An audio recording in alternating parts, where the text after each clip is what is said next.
Lamentablemente, conceptos básicos siempre está presente, generalmente son aburridos, pero son imprescindibles para poder entender lo que viene después en esta presentación. ¿Esto funciona? Sí. Bueno, después, más adelante, el coronel García Mantel, cuando toque el tema de presupuesto, va a hablar de ideología, recuerden esto, va a hablar de ignorancia, y acá lo que nosotros vamos a ver son algunas definiciones que muchos de los que están en esta sala las conocen perfectamente bien y muchos deben suponer que son obvias y todos conocen. Yo les puedo asegurar que con los años, estos últimos años, en la función pública les puedo asegurar que todo esto que vamos a ver acá no es obvio, no es conocido. En algunos casos es ignorado, pero es importante refrescar. Negociar, y lo que tiene atrás son fierros, como se dice normalmente, está en una situación para negociar mucho más cómoda y fuerte que quien no los tiene. Estímulo a la economía. Algunas cuestiones también. Investigación, desarrollo y producción. Aquí hay muchas caras que han trabajado en este tema y saben perfectamente el valor que esto tiene y lo que puede contribuir en lo que es ya fuera de la defensa el desarrollo nacional. El robustecimiento de economías locales. Todos los que hemos recorrido el país, hemos estado en destinos en el interior, sabemos lo que significa la presencia de las Fuerzas Armadas. Y el desarrollo del capital humano en todo el país, incluyendo las áreas menos pobladas y promoviendo el asentamiento. Esto está claro que evidentemente hay una fuerza, un capital humano muy importante de las Fuerzas Armadas que se distribuye por todo el país. Y finalmente la asistencia a la comunidad en emergencias. A veces es lo único que se valora o lo único que para algunos la defensa se resume en tiempos normales, en tiempos tranquilos, la banda, y en tiempos más complicados el camión o el helicóptero que viene a salvarme de la inundación. Pero evidentemente esto es parte de todo lo que hacen las Fuerzas Armadas. Y bueno, en este punto, proveer respuestas oportunas y contribuir con la prevención y mitigación y proveer infraestructura y servicios esenciales. Como ven, todo lo que está acá son cuestiones tangibles, no son cuestiones abstractas. En esto tenemos que tenerlo claro porque recién a partir de conocer qué es la defensa, cuál es el ámbito de la defensa y qué es lo que puede dar la defensa, superar la ignorancia sobre estas tres columnas, recién ahí podemos llegar a suponer que nos vamos a poder poner a trabajar en un auténtico plan de defensa. E insisto, esto no es obvio, esto hay que convencer. Pasamos ahora a algunas medidas, yo voy a dar algunas muy rápido y después nos vamos a detener más en la última parte de las medidas con el coronel García Mantel en lo que tiene que ver fundamentalmente en lo más fuerte, que es lo que tiene que ver con el presupuesto. En cuanto a las medidas, es decir, ¿qué es lo que nuestro precandidato a presidente está proponiendo en lo que tiene que ver con el ámbito de la defensa exclusivamente? En principio, orientar al sistema de defensa. El sistema de defensa tiene que partir, digamos, en su conformación de una orientación inicial, que es lo que nuestro instrumento legal que lo rige determina como la Directiva de Política de Defensa Nacional. ¿Qué es lo nuevo? ¿Qué es lo que estamos proponiendo diferente? Entendemos que esa Directiva de Política de Defensa Nacional tiene que claramente establecer los riesgos y amenazas a la nación argentina. Es decir, eso es lo que tiene que estar perfectamente establecido.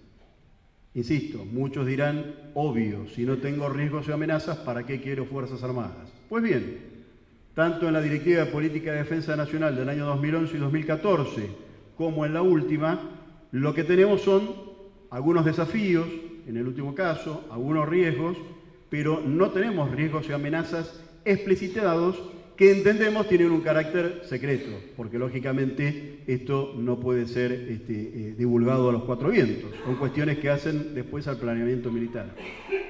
Tenemos un equipo que trabaja y que está actualizando los riesgos, las amenazas, y este es el punto de partida indispensable para hacer un buen planeamiento estratégico. Además, como dos puntos salientes de lo que entendemos es la orientación que va a dar nuestro presidente, tiene que ver con incrementar la participación en operaciones de paz, no solamente en el ámbito de las Naciones Unidas, sino también en el ámbito de otros organismos o trabajando con países aliados. Y creemos que va a ser un tema importante, si bien no es estrictamente de defensa, es de política exterior, pero que va a tener seguramente una influencia, un correlato en defensa, es seguir o aprovechar, mejor dicho, los efectos que pueda llegar a tener en el mediano plazo seguramente el Brexit, es decir, la salida de Gran Bretaña de la Comunidad Europea. Ustedes habrán leído en los últimos días, se habla de Gibraltar, se habla de el tema de la recomendación que dio Naciones Unidas con respecto al archipiélago de Chagos, con respecto a Mauricio. Son cuestiones que tenemos que ir observando y que van a tener correlato en defensa. Todo esto es parte de la orientación que va a dar el presidente. En esa misma orientación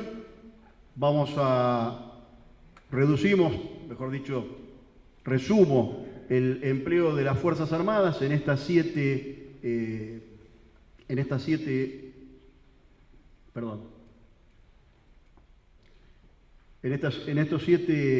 grupos: mantenimiento de la capacidad disuasiva y defensiva, lo que vulgarmente se conocía como la misión principal de las Fuerzas Armadas, y luego la vigilancia y control de los espacios, operaciones en apoyo a la política exterior, en cumplimiento de la Ley de Seguridad Interior, el apoyo logístico a la Antártida, el apoyo en caso de emergencias de origen natural y o antrópico, y el apoyo a la investigación, desarrollo y producción.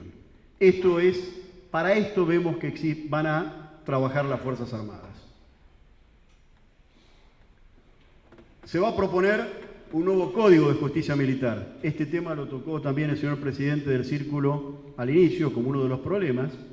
Hay una experiencia acumulada ya con los años a partir de que se derogó el Código de Justicia Militar, y entendemos que la administración de justicia en el ámbito de las Fuerzas Armadas, tanto en tiempo de paz como en tiempo de guerra, tiene una naturaleza especial, como existe en muchos países, y que es necesario volver a tener un Código de Justicia Militar. Y se va a proponer uno nuevo.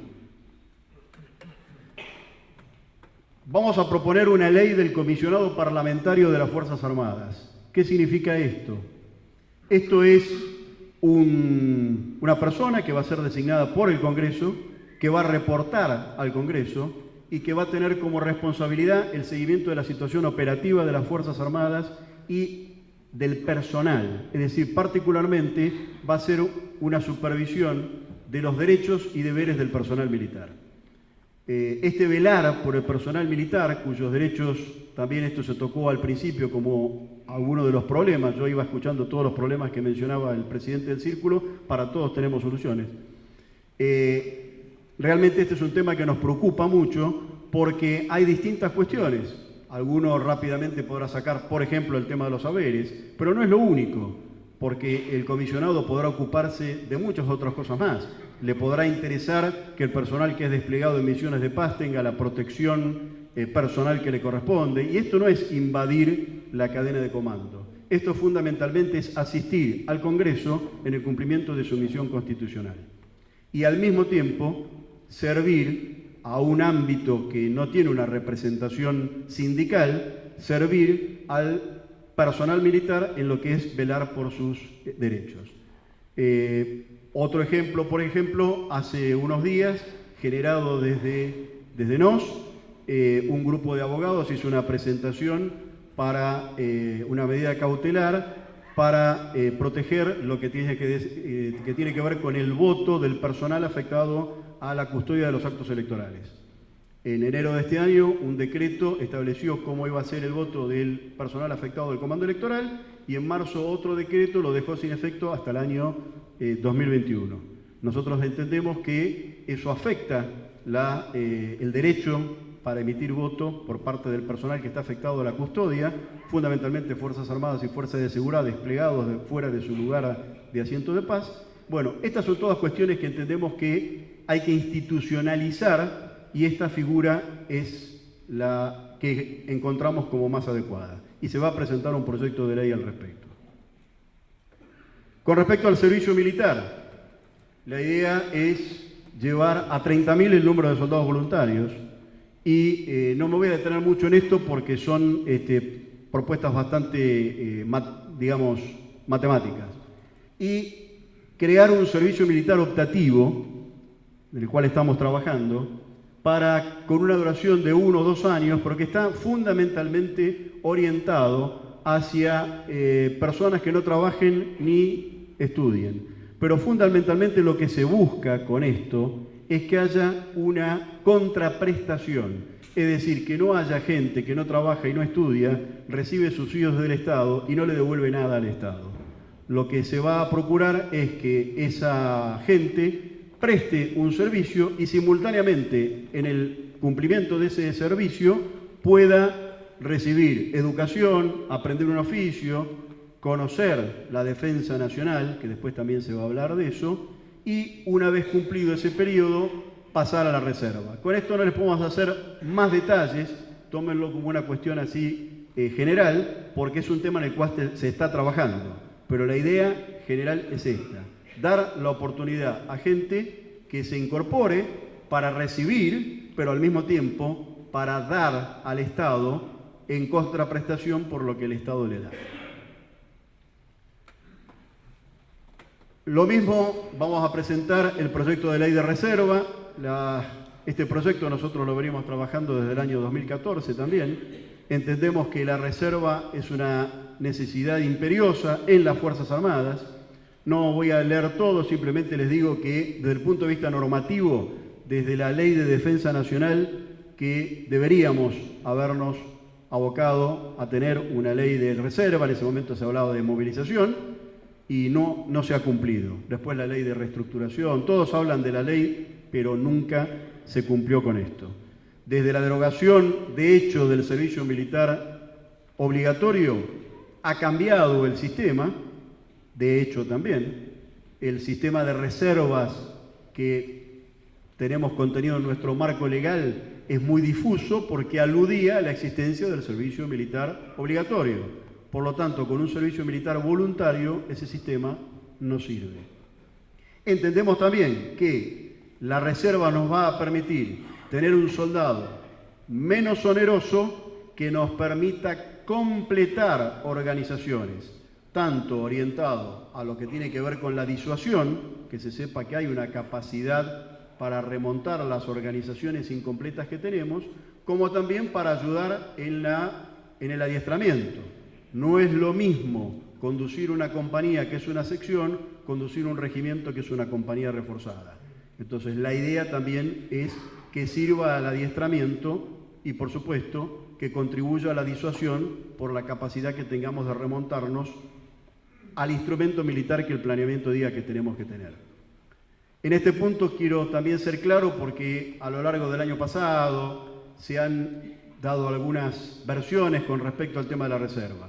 La reserva no reemplaza al cuadro permanente.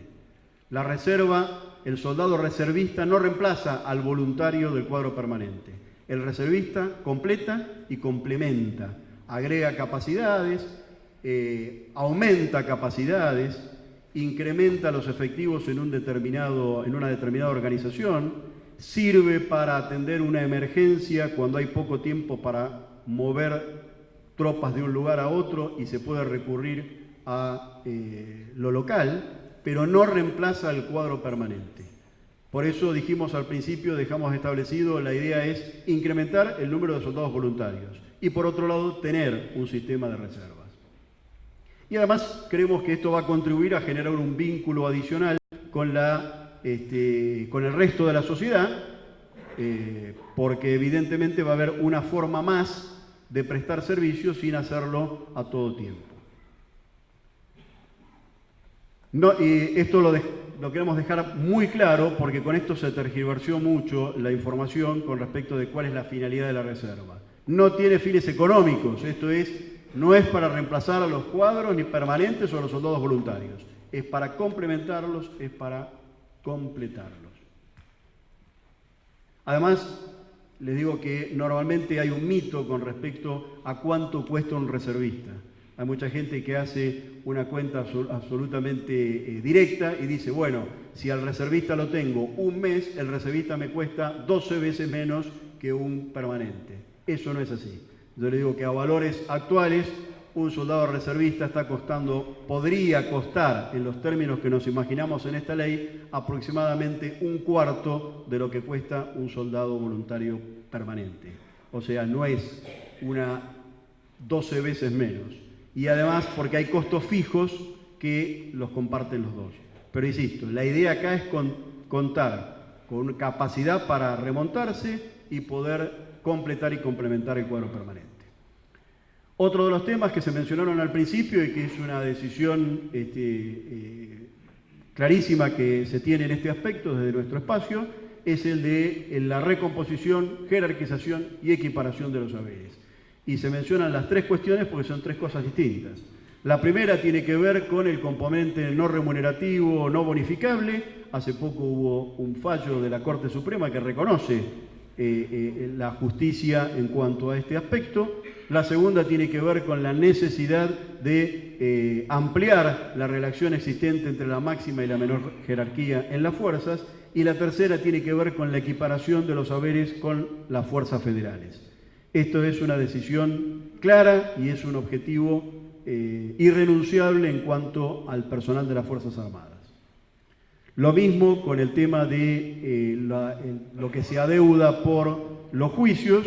Hay una idea también aquí clara de que esto se tiene que abonar con bonos y que en un plazo de 3 años ese es un tema que debería quedar superado y que todo aquel que tiene una deuda a su favor por la mala liquidación de los saberes debería ya tener los bonos en su poder.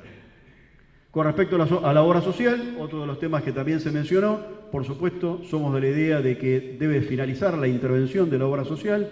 La obra social tiene que estar en manos de sus afiliados y, por otro lado, tiene que crearse el marco legal con las modificaciones que se hagan al marco legal vigente actualmente para que este Instituto de Obra Social esté adecuado, sea legal tanto en su conformación como en su funcionamiento. Y ahora seguimos con la parte final de las medidas.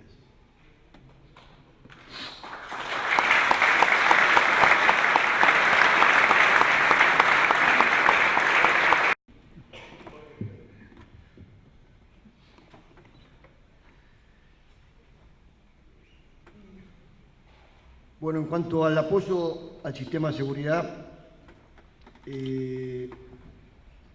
no vamos a combatir el narcotráfico con las Fuerzas Armadas, vamos a apoyar el trabajo de las Fuerzas de Seguridad en el marco de la Ley de Seguridad Interior, artículo 27, artículo 28, artículo 31 y artículo 32. Por eso decimos, no vamos a policializar a las Fuerzas Armadas, pero tampoco vamos a militarizar las Fuerzas de Seguridad. En este punto quiero hacer una aclaración. En este momento la República Argentina tiene 2 armadas. Tiene 2 armadas que este gobierno no quiso pelearse con la situación. La prefectura disputa con la Armada el control del mar argentino. Esto no es así. Esto es como pretender que la Gendarmería, con los aviones que tiene, dispute con la Fuerza Aérea el control del espacio aéreo. El control del espacio aéreo es un problema de la defensa nacional y el control del espacio marítimo es un problema de la defensa nacional. Y allí está la Armada Argentina. No puede ser que tengamos a la prefectura yendo bajo no sé qué ley a la Antártida, cuando es clara que quien debe apoyar logísticamente a nuestra base de Antártica son las Fuerzas Armadas. Entonces, prefectura tiene mucho trabajo para hacer en el conurbano,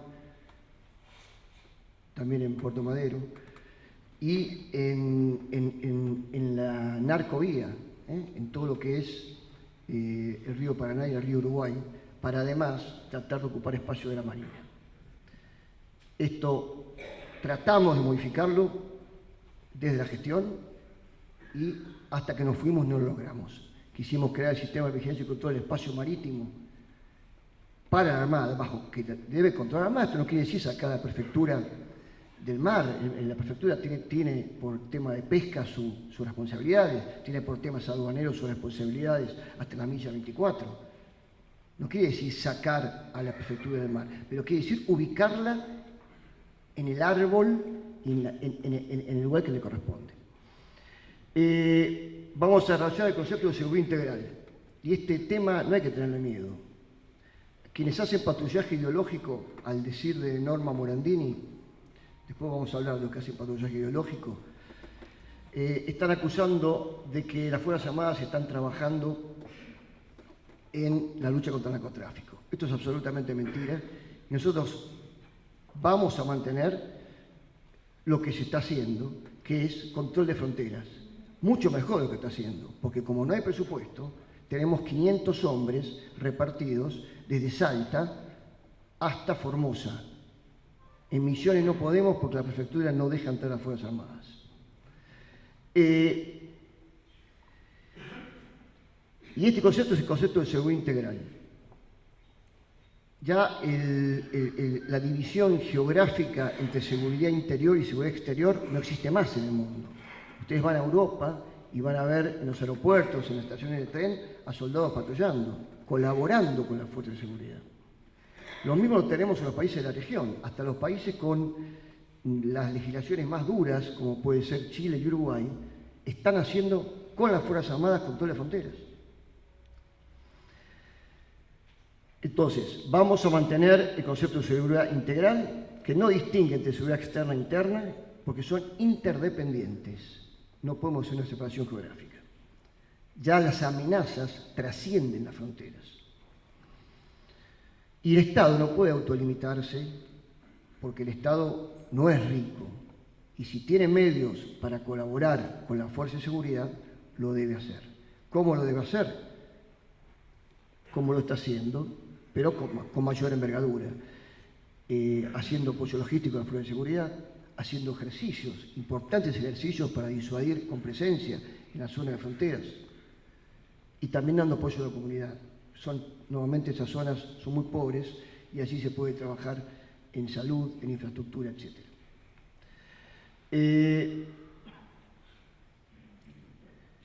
Esto además exige radarizar a todo el país. Argentina no tiene radarizado más del 25%, 30%, con suerte.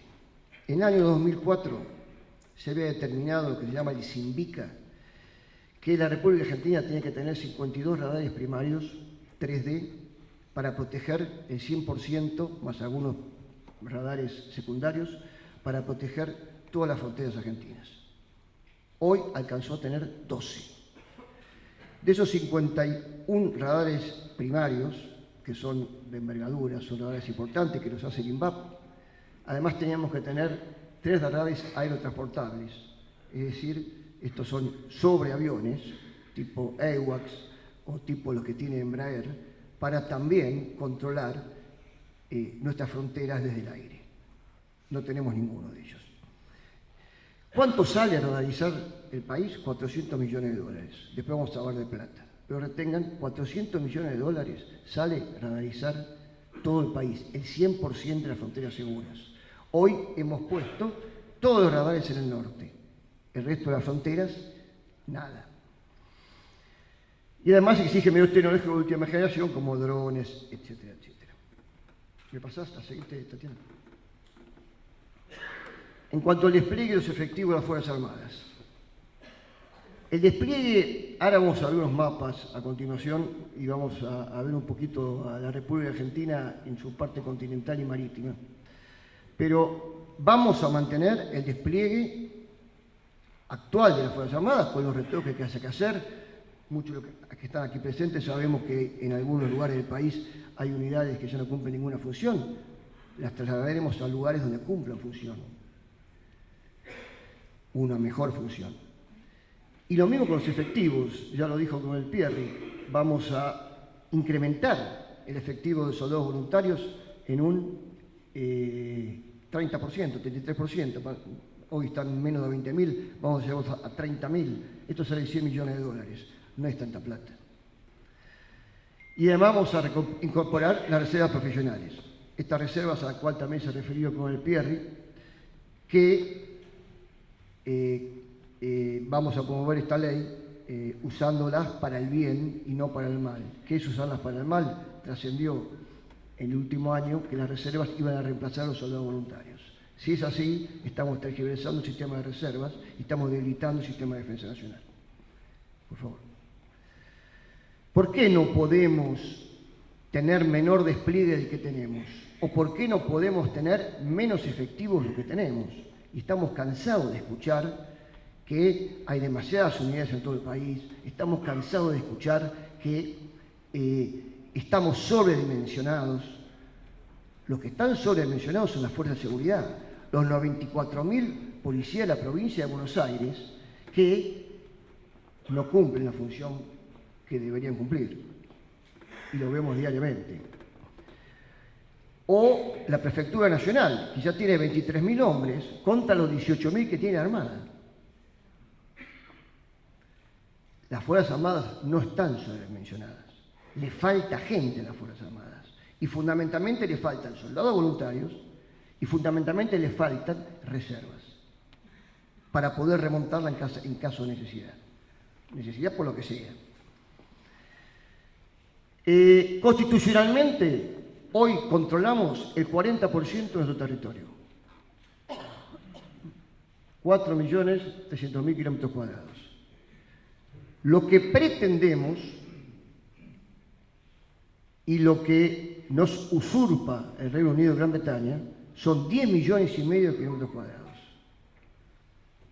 Es impensable dejar a nuestros nietos estos 10,5 millones de kilómetros cuadrados sin un despliegue acorde a las dimensiones del país, con los efectivos acordes a las dimensiones del país, que somos una potencia regional, nos guste o no nos guste, por peso específico y por historia.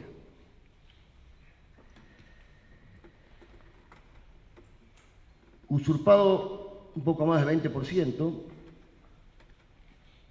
que sin musculatura defensiva nunca vamos a sentar a negociar al Reino Unido y Gran Bretaña.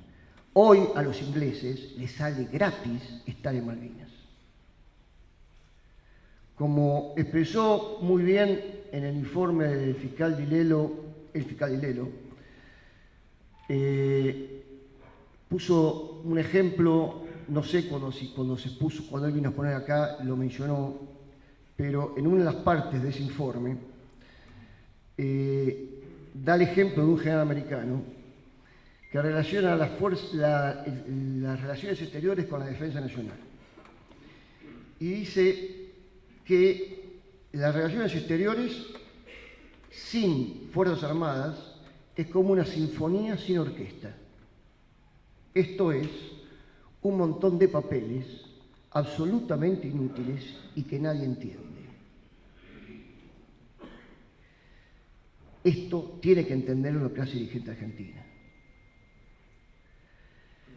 Y después tenemos casi 40% del territorio pretendido, donde están las grandes riquezas del futuro del mundo, la Antártida.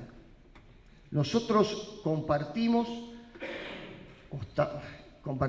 en cuanto a las ganas soberanas el 20 grados de los 50 grados que pretendemos con Chile. Es decir, nuestro sector antártico tiene 50 grados, 20 de esos grados también los pretende Chile. Y de esos 50 grados, el 100% lo pretende Gran Bretaña.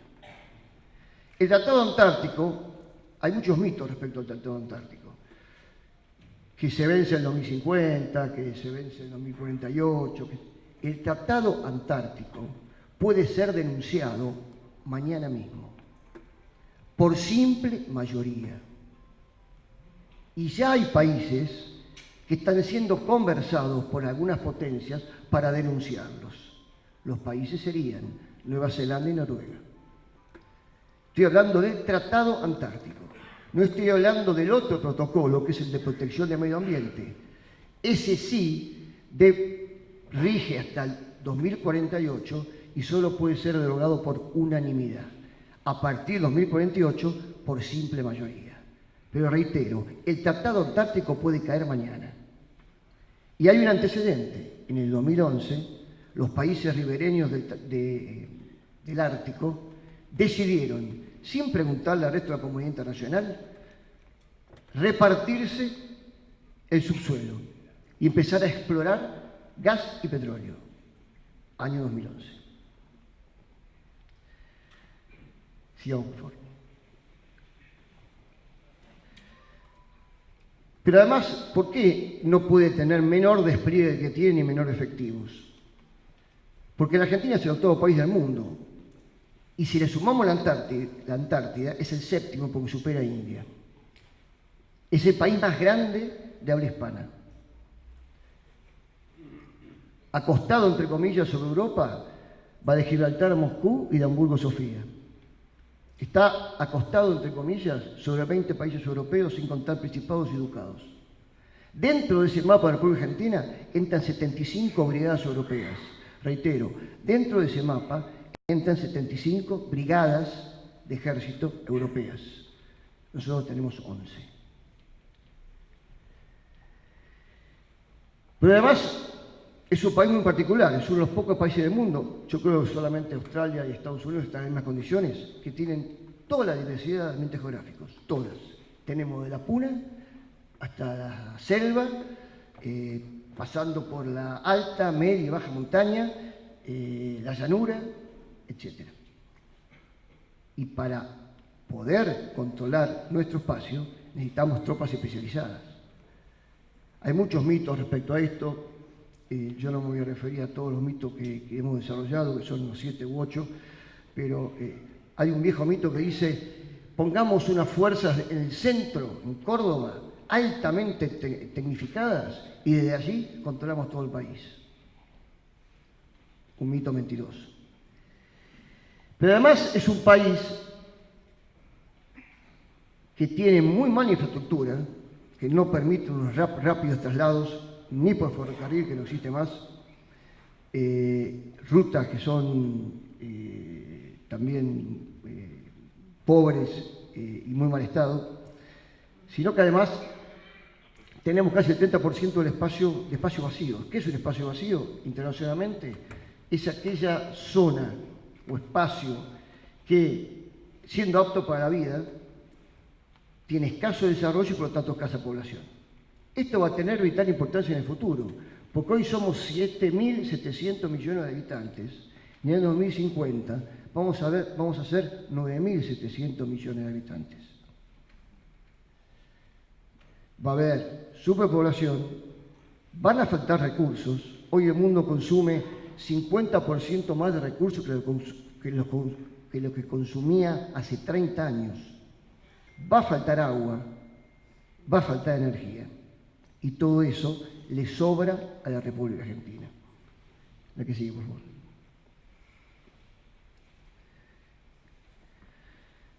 Somos uno de los 8 países del mundo que tiene mayores recursos de alto valor estratégico. Voy a decir solamente algunos. El litio.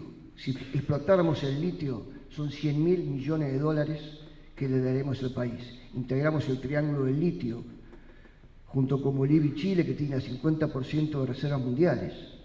El litio es clave para los autos eléctricos, es clave para la batería de nuestros celulares y para la batería de las computadoras, entre otras cosas. El oro blanco se lo llama. Tenemos las tierras raras. Esto no es muy conocido. Somos uno de los 10 países del mundo que tiene tierras raras. En América Latina hay solamente 2, Argentina y Brasil. Las tierras raras que se están descubriendo sobre todo en el centro del país, San Luis, Córdoba, Santiago del Estero, ya hay muchas empresas trabajando en esto, van a ser fundamentales para los vehículos híbridos del futuro, van a ser fundamentales para las lámparas de bajo consumo, etcétera, etcétera. Reserva de agua dulce. Ustedes saben que el 2,5% del agua del mundo es dulce. El 2,5% del agua es dulce. De ese 2,5%, el 70% corresponde a hielos y glaciares. Los hielos están fundamentalmente en Groenlandia y la Antártida. tenemos el 25% de los glaciares de América Latina, con una superficie que equivalen a 6 ciudades autónomas de Buenos Aires. Y además, le reitero, de ese 2,5% de agua potable, el 70% son hielos y glaciares, y el 30% son ríos subterráneos y de superficie. Y tenemos el 25% de segundo acuífero del mundo, que es el acuífero Guaraní. Agua que, al decir de Naciones Unidas y el secretario general de Naciones Unidas, va a ser el gran problema del futuro, va a ser más importante que el petróleo. Hoy le falta agua potable a 700 millones de habitantes. En 2050 le va a faltar a 1.500 millones de habitantes. Va a haber guerras por el agua.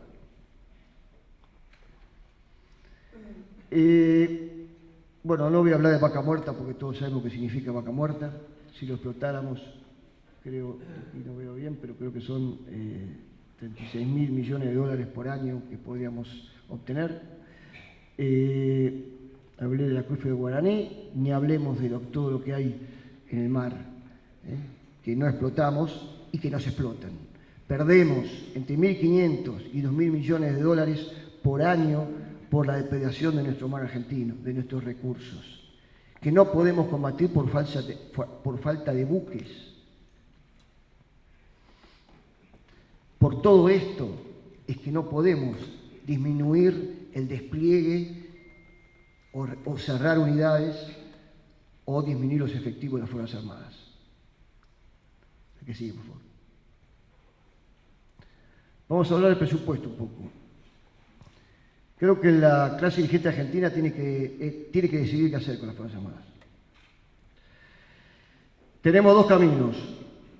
O tomamos el camino ortodoxo, como diría alguien, el camino normal, el camino que utilizan los países serios del mundo. ¿Sí? Hacer simplemente lo que hacen los demás, como por ejemplo, no quise poner países europeos, lo que hace Brasil y Chile, o Colombia y Perú, o cualquier otro de los países latinoamericanos que en los últimos años reforzó su sistema de defensa. O vamos hacia el otro lado, el lado derecho, donde tenemos ahí a Costa Rica y Panamá y 23 países más. En la comunidad internacional, reconocida por Naciones Unidas, hay 23 países que no tienen Fuerzas Armadas. Costa Rica, Panamá, Haití, no voy a decir todos, Andorra, Liechtenstein, Isla Mauricio y una serie de islas, y el Vaticano. Los 193 países restantes tienen Fuerzas Armadas, pero las tienen con un presupuesto acorde, y sobre todo acorde a las dimensiones y a las pretensiones de ese país.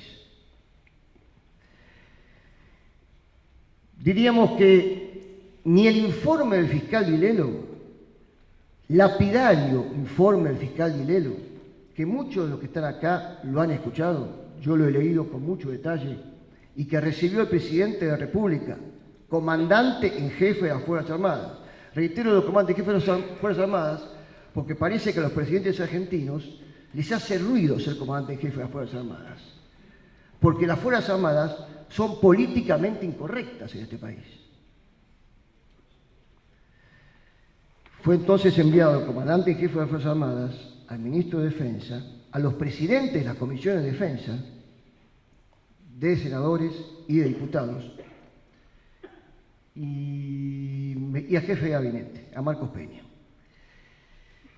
Este informe es absolutamente lapidario, fue hecho después del hundimiento del Ara San Juan, se terminó en septiembre del 18, y entre otras cosas, para los que no estuvieron en la conferencia del fiscal Dilelo ni tuvieron oportunidad de leerlo, él dice que la situación de las defensas nacionales es dramática, que no se puede esperar más, que hay que llevar por lo menos el presupuesto al 1,5 del PBI en el próximo quinquenio, así lo dice. Y es más todavía, abunda, y dice, en este momento, reitero, lo hizo entre el 17 y el 18, el país se está endeudando. Sería bueno que parte de ese endeudamiento lo utilice para empezar a equipar a las Fuerzas Armadas. Porque las Fuerzas Armadas no pueden cumplir su mandato constitucional. No lo digo yo, Lo dijo el fiscal Dilelo y está escrito en el informe. Ni ese informe movió el amperímetro, no de gobierno, de nadie.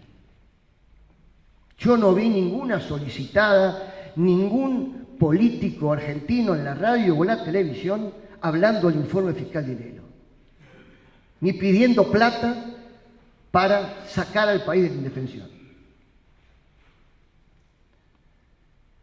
El ARA San Juan movió el amperímetro de algunos pocos comunicadores que con muy buena voluntad, Rosendo Fraga, López Murphy y contemos, creo que nadie más, doctor Jano Arena, hablaron sobre el problema de la defensa nacional cuando se hunde el ARA San Juan.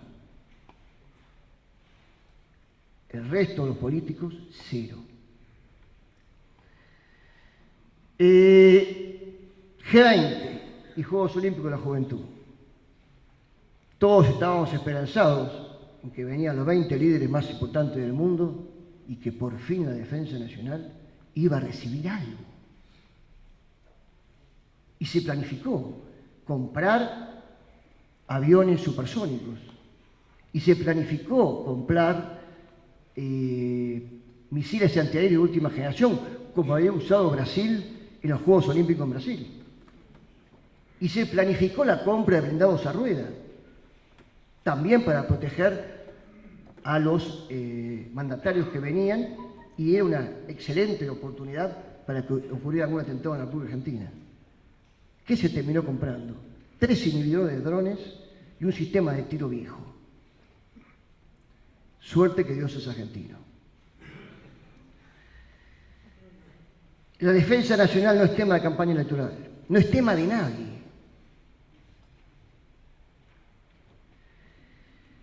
Seguimos con un cepo presupuestario que, ahora vamos a hacer historia, pero que desde 2003 a la fecha, por alguna decisión espiritual, impide que las Fuerzas Armadas puedan tener más del 1% del PBI. Ya fracasó la ley de reestructuración en 1998. La votaron todos los legisladores. Nunca se puso en acción.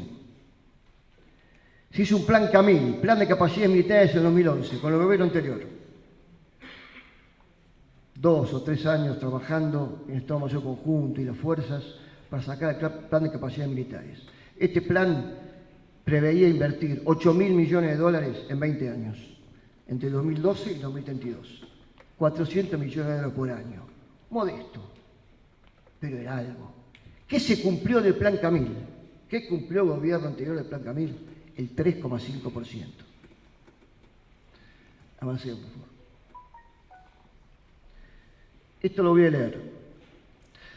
La irresponsable asignación de recursos a la defensa nacional, que se sucede sin excepciones desde hace más de 30 años, entendemos que se fundamenta en la ignorancia y fundamentalmente en razones político-ideológicas, lo que se traduce en un ahogo presupuestario cada vez mayor y nos ha colocado en una situación de indefensión.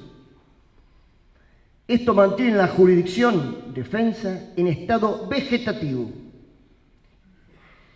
y se ha convertido, y la ha convertido, casi en un coto de caza de otras jurisdicciones nacionales y provinciales. Todos se le animan a defensa, hasta parques nacionales. A nadie le interesa los enormes beneficios de poseer un adecuado sistema de defensa. A nadie, estoy hablando de la clase dirigente argentina. Esta situación se mantiene en el tiempo con todos los partidos políticos, ya sea en el gobierno o en la oposición. Desde hace años escuchamos, y hasta acá se nos han convencido, que no hay recursos para la defensa, porque el país tiene otras prioridades más urgentes. Esto es una absoluta falacia. Los recursos están. Lo que no se quiere es invertir en defensa, por razones fundamentalmente político-ideológicas, y otro poquito por ignorancia. Tendrán miedo que vuelva el partido militar, que murió hace 37 o 38 años. El dinero de la corrupción, hay dinero. Hablemos del dinero de la corrupción. Hay un informe del año pasado de la Universidad de Buenos Aires y el CONICET, publicado en el libro Perfil. 36.000 millones de dólares se llevó la corrupción solamente en obras públicas. Solamente en obras públicas. ¿Cuánto sale un plan de equipamiento? Lo vamos a ver un poquito más adelante. Para 8 años, 10 años, 10.000 millones de dólares. La plata de la corrupción se llevó 4 planes de equipamiento. Las obras faraónicas y demasiada fundamentación. Retengan plan de equipamiento a 10 años, 8 años, 10.000 millones de dólares. ¿Cuánto sale el soterramiento del Sarmiento? Una obra nacional que se hace desde 2001 en la ciudad de Buenos Aires. 10.000 millones de dólares. Y lo más triste es que el Colegio de Ingenieros, en la figura de Manuel Solanet, dice que es absolutamente inútil este gasto, que se puede hacer otro tipo de obras, como los pasos bajo nivel, y se ahorrarían un 90% de este dinero. O hablemos de otra obra faraónica del Estado Nacional que tiene previsto hacer en la ciudad de Buenos Aires. Fue anunciado el año pasado, el famoso RER. ¿Qué es el RER? Es juntar todas las estaciones terminales de ferrocarril debajo del obelisco en una obra faraónica subterránea. ¿Cuánto sale esa obra faraónica? 10.000 millones de dólares. Todos los especialistas, colegios de ingenieros, dicen que es absolutamente inútil hacer esto porque no tenemos la red de ferrocarriles que tiene, por ejemplo, Europa. Impuestos ridículos al juego. El juego, que es la caja de la política, mueve 16.000 millones de dólares por año. Si colocáramos el 5% del impuesto al juego, podríamos tener 800 millones de dólares al año para defensa nacional. Simplemente hay que ordenarlo. Hay que tener la voluntad política de hacerlo.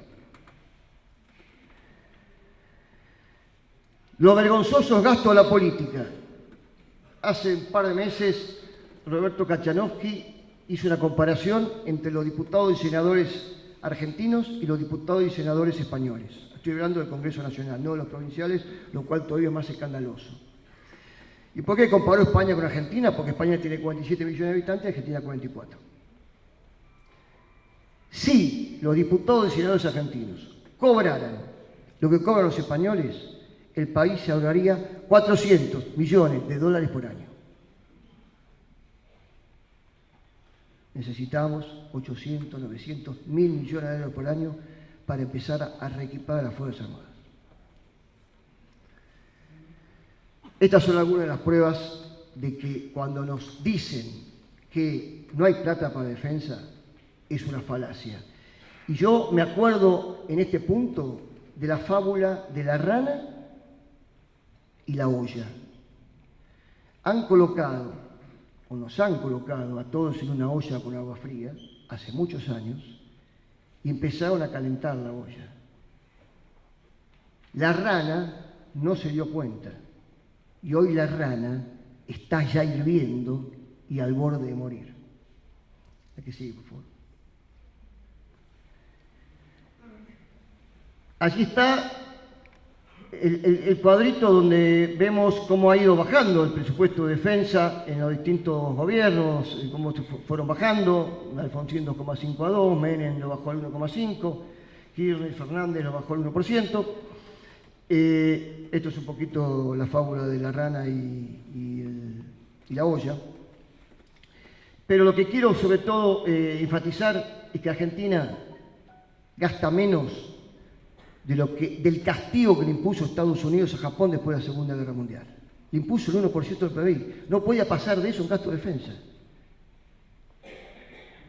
Argentina o la clase dirigente argentina, está castigando a las Fuerzas Armadas desde hace años, como Estados Unidos lo hizo con Japón. Porque con el 1% del PBI, o menos de ese 1%, no podemos reequipar las Fuerzas Armadas, no podemos aumentar los sueldos, no podemos blanquear los sueldos, no podemos pagar los bonos, no podemos cumplir las misiones constitucionales que tenemos, no podemos asegurar las fuerzas de seguridad, no podemos controlar el mar, no podemos traer aviones, etcétera, etcétera, etcétera. Simplemente un dato más del tema presupuesto. Los países escandinavos gastan el 1,3 del PBI. Suecia no entra en guerra desde Napoleón. No está en la Unión Europea ni está en la OTAN, pero tiene intereses nacionales que proteger. Por ejemplo, en el Ártico. Entonces invierte en defensa. Piensa en las generaciones futuras. Adelante, por favor.